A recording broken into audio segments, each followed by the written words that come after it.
Hello, it is nighttime. I've just filmed this entire video and I want to put this at the very beginning because I realize in our minds as like human beings, it is so natural to want to click on a video and get like a to-do list and all the things to like check off, things that you can add into your life that's going to improve it and all of these things. But I think the way that this video is structured and the way that I want to inspire you guys to live is from a place of 1, freedom, 2, peace, and 3, surrender. In this video, it can be very tempting to just kind of look at the things that we do for Sabbath and just add them into your life because we do it and it looks cool and it would help you. But if you are going to implement any of these things in this video, really reflect on if this is restful and meaningful and enriching for your family and for your life or just the people you live with. And I will get into at the end of the video like things that like are just non-negotiables for us that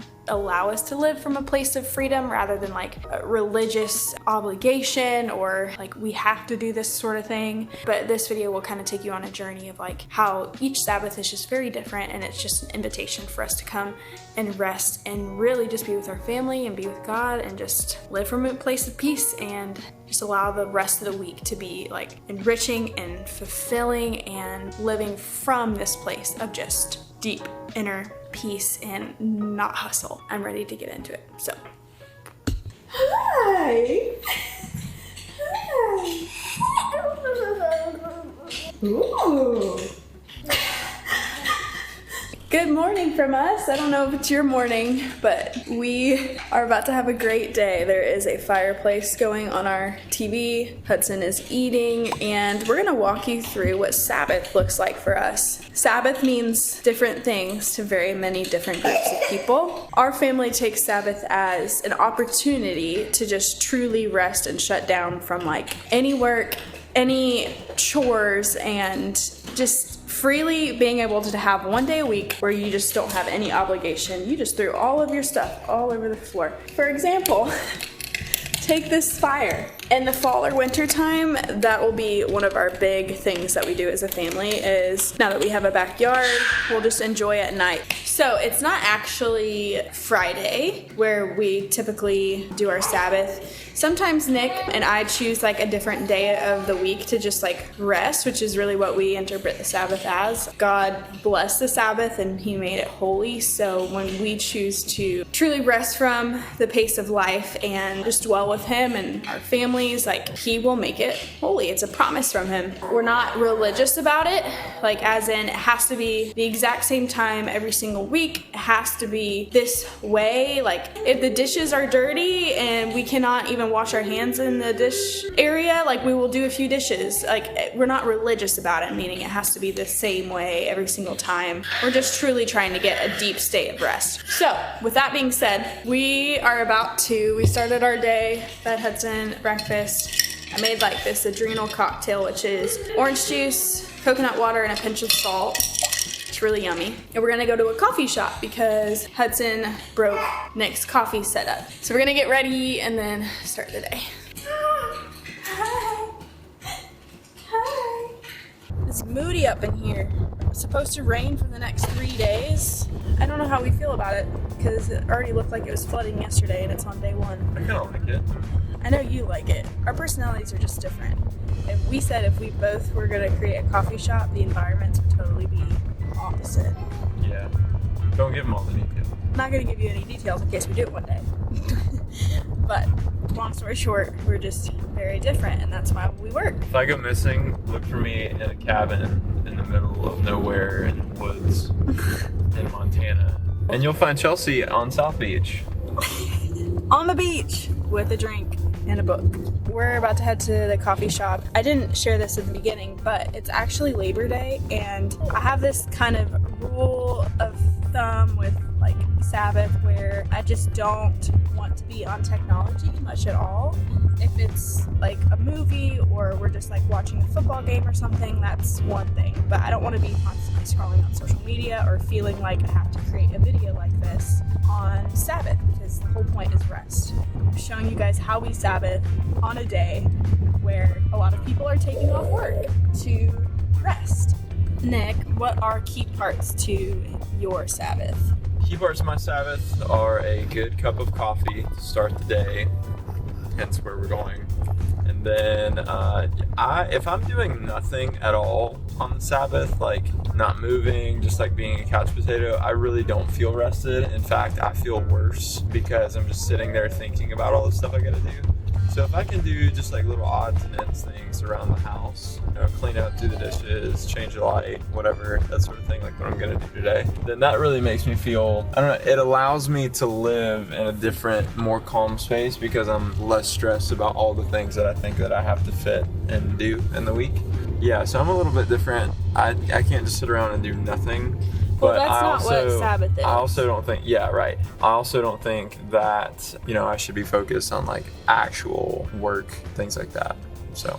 Yeah, so I think what we both are kind of getting at here is I was kind of telling them how we don't like to be religious with it, where if the dishes are piled high and we can't even turn on the faucet to use it, then it's gross. Kind of causing stress. But the inspiration point, the jump off point for why we wanted to start really implementing Sabbath was because God blessed the Sabbath. He made it holy. We knew that if we stepped into it, we would benefit from it. And he wants his children to just live from a place of rest. So it's really the start of the week for us. But also when we were in Jerusalem and we got to see how the Jewish people actually took Sabbath and what it was like for them, we remember being in a hotel and all of the buttons in the elevator were lit up because you had to stop on every floor because they considered even pressing the button in an elevator work. Taking it to that extreme is it just really shows, the cultural differences, but also the significance of really stopping even what you don't deem as work, maybe because it's so culturally normal to do something with your day that's always productive, just to really truly what is rest. My tendency is to do the productive stuff, but there does have to be a point where you just stop. Yeah. As well. So for us, it looks different every week, but a lot of times it looks like family time and friend time and just really just soaking in community with other people. And we look forward to that a lot. Came all this way. In the arms of the angel, fly away from me. It's closed. Okay, we ended up just going to Starbucks. Where we moved, we only have one coffee shop that is a craft coffee place, and it's kind of sad because we moved from a place in Greenville where there was an amazing coffee shop on every corner, and so we joke and we say we would sell our house now just to go back to Greenville to be near all the coffee. But anyway, I didn't get any coffee. I just got an egg bite thing because I've been drinking that adrenal cocktail and I feel really great when I drink it. About to walk into a Bible study that I do on Monday mornings with some friends in the neighborhood. They're all women who are moms actually, and we've been going through attributes of God. So see you guys in a few hours.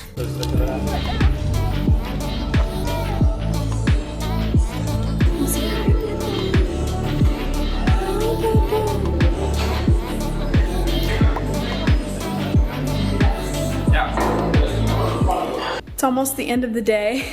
Hudson is eating dinner. One thing I wanted to mention is that on Sabbath, there are certain things as a parent, even as a married person, or just obligations that you have to carry on each day, even though you are trying to rest. I have to continue to feed my kid. I have to wake up when he's ready to get up for the day. The overall idea behind it is that you just give yourself permission to not have to do the things that you don't have to do.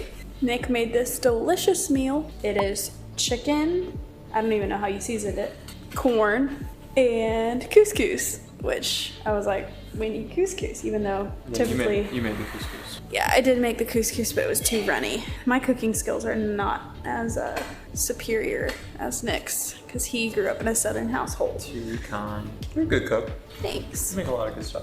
So meals, we love making home cooked meals for Sabbath time, but honestly, a lot of times we'll just get something we can throw in the oven at the store, so we don't have to put work into cooking. Usually it's fresh from a deli or something like that. We do get a lot of just joy out of using all of the food in our fridge, in our pantry. This looks really yummy.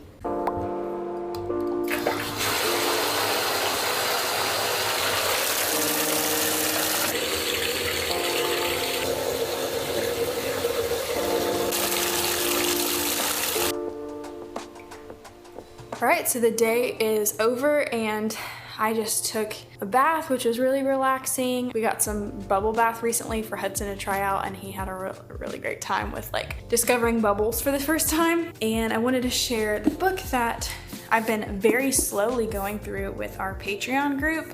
Patreon's always linked down below, by the way. We're gonna try to do more like book clubs together, but this one is The Ruthless Elimination of Hurry by John Mark Comer. He is a pastor out in Oregon, I believe, Portland, Oregon, yes. His writing style is very unique.